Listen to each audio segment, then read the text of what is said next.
todo lo político es público, pero no todo lo público es político. Y las agendas privadas, con todos sus derechos y legitimidades, no pueden condicionar lo público, pero menos aún lo político, a riesgo de desvirtuarlo y de viciarlo. Hoy vamos a hablar de lo privado, lo público y lo político. Para desarrollar el tema, vamos a utilizar a Homero y a la Ilíada, específicamente a la guerra de Troya, de grandes empresas en plural y hazañas. Pero empresas y hazañas que al final terminaron simplemente levantando el campamento y ahí no quedó nada más que ruinas y cenizas, salvo, claro, la poesía de Homero. Pero partamos por el más grande de los héroes de esa gesta, Aquiles. Recordemos que empieza Homero con Canta, oh diosa, la cólera maldita de Aquiles. Aquiles era un guerrero individualista que a lo largo de toda la guerra vivió ajeno al propósito de la misma guerra de Troya, porque él solo tenía un propósito personal, primero de saqueo y luego de gloria personal inconmensurable. De hecho, la cólera a la que se refiere Homero deviene a que Aquiles estaba peleado con Agamenón, que era el jefe de los ejércitos aqueos reunidos en aquella guerra, porque Agamenón le había robado a una prisionera, una sacerdotisa, que Aquiles había hecho su prisionera en batalla. Y bien, la madre de Aquiles era una diosa, la diosa Tetis, quien le había dicho que para obtener la gloria inconmensurable, Aquiles tendría que morir en Troya y joven. O bien, regresar con vida a casa y tener una vida duradera, pero olvidándose de la gloria. Así que encontramos a un Aquiles, semidios, con una causa privada, individualista, su gloria. Pero por otro lado, vamos a ver a otros aqueos. Está Agamenón, el jefe de los ejércitos.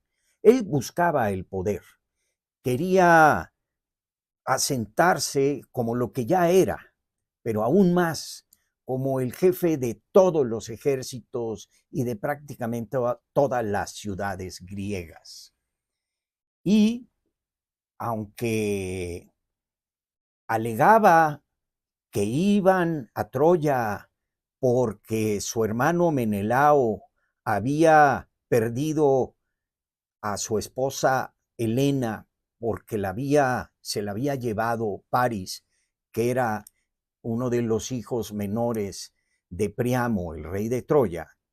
En realidad, él lo que buscaba era la fama, el poder, la gloria y el saqueo.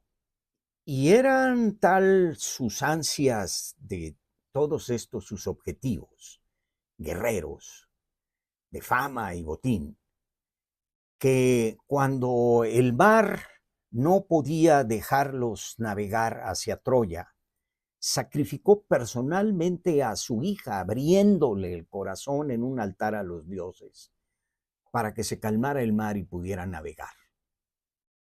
Si hubiese sido el pleito de un esposo engañado, pues no se hubiera echado a su hija.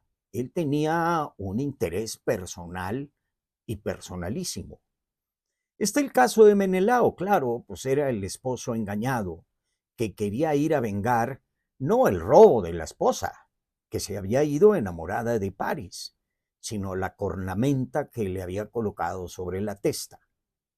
Y así nos podríamos seguir, porque a lo largo de la Ilíada, Homero va narrando qué buscaba cada uno y quiénes eran cada uno de los que habían ido a esa guerra. Así lo que encontramos es una suma de empresas e intereses particulares agrupados en una empresa pública, en un acto público. Por el otro lado, encontramos a Héctor, el primogénito de Príamo, rey de Troya, quien defiende su ciudad, su familia, su pasado, su futuro, una vida en común que habían logrado hacer a lo largo de muchos años.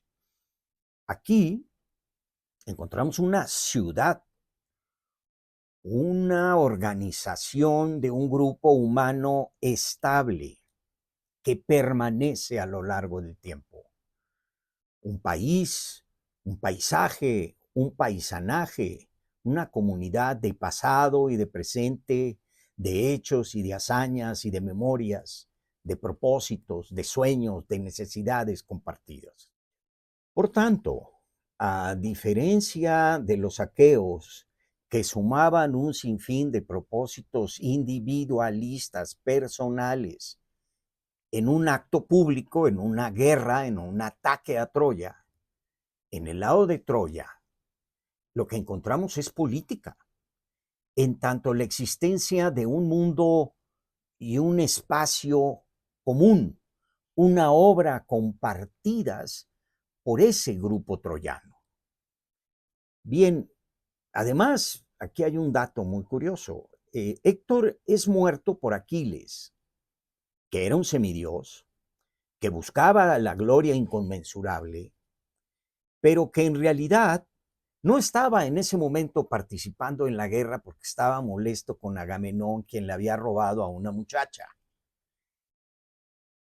Y Héctor confunde a Patroclo, el amante de Aquiles, con Aquiles y lo mata, creyendo que estaba matando a Aquiles, porque Patroclo en ese momento llevaba las armas, la armadura de Aquiles. Así que Aquiles mata a Héctor, no tanto por la guerra de Troya, sino por haber matado a su amante.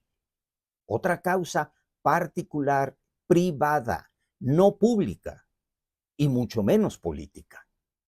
La historia ya la conocen. Troya cae, Aquiles muere, los aqueos levantan el campamento, se regresan a sus casas y en Troya no queda más que ruinas y cenizas y el recuerdo hecho poesía por Homero. Por cierto, cuando Ulises regresa a su casa, que lo narra Homero en la Odisea, tiene la oportunidad de bajar al Hades, al inframundo, y allí se encuentra con el alma de Aquiles. Y platicando con su alma, Ulises empieza a encomiar las grandes hazañas guerreras y bélicas del semidios. Y Aquiles, o el alma de Aquiles, lo para en seco y dice lo siguiente: no pretendas, Ulises preclaro, buscarme consuelos de la muerte, que yo más querría ser siervo en el campo de cualquier labrador sin caudal y de corta despensa, que reinar sobre todos los muertos que allá fenecieron. ¿Qué nos quiere decir Homero con esto?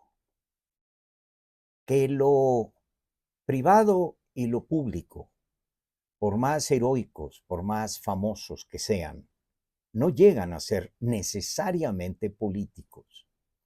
Y que la fama no es necesariamente algo político, porque le hace falta algo más, porque no constituye Estado. Bien, dejemos aquí nuestra narración de esta historia de diversos hombres con agendas privadas, individuales, en una guerra pública en contra de un Estado político y una sociedad organizada políticamente. Continuaremos mañana. Muchas gracias.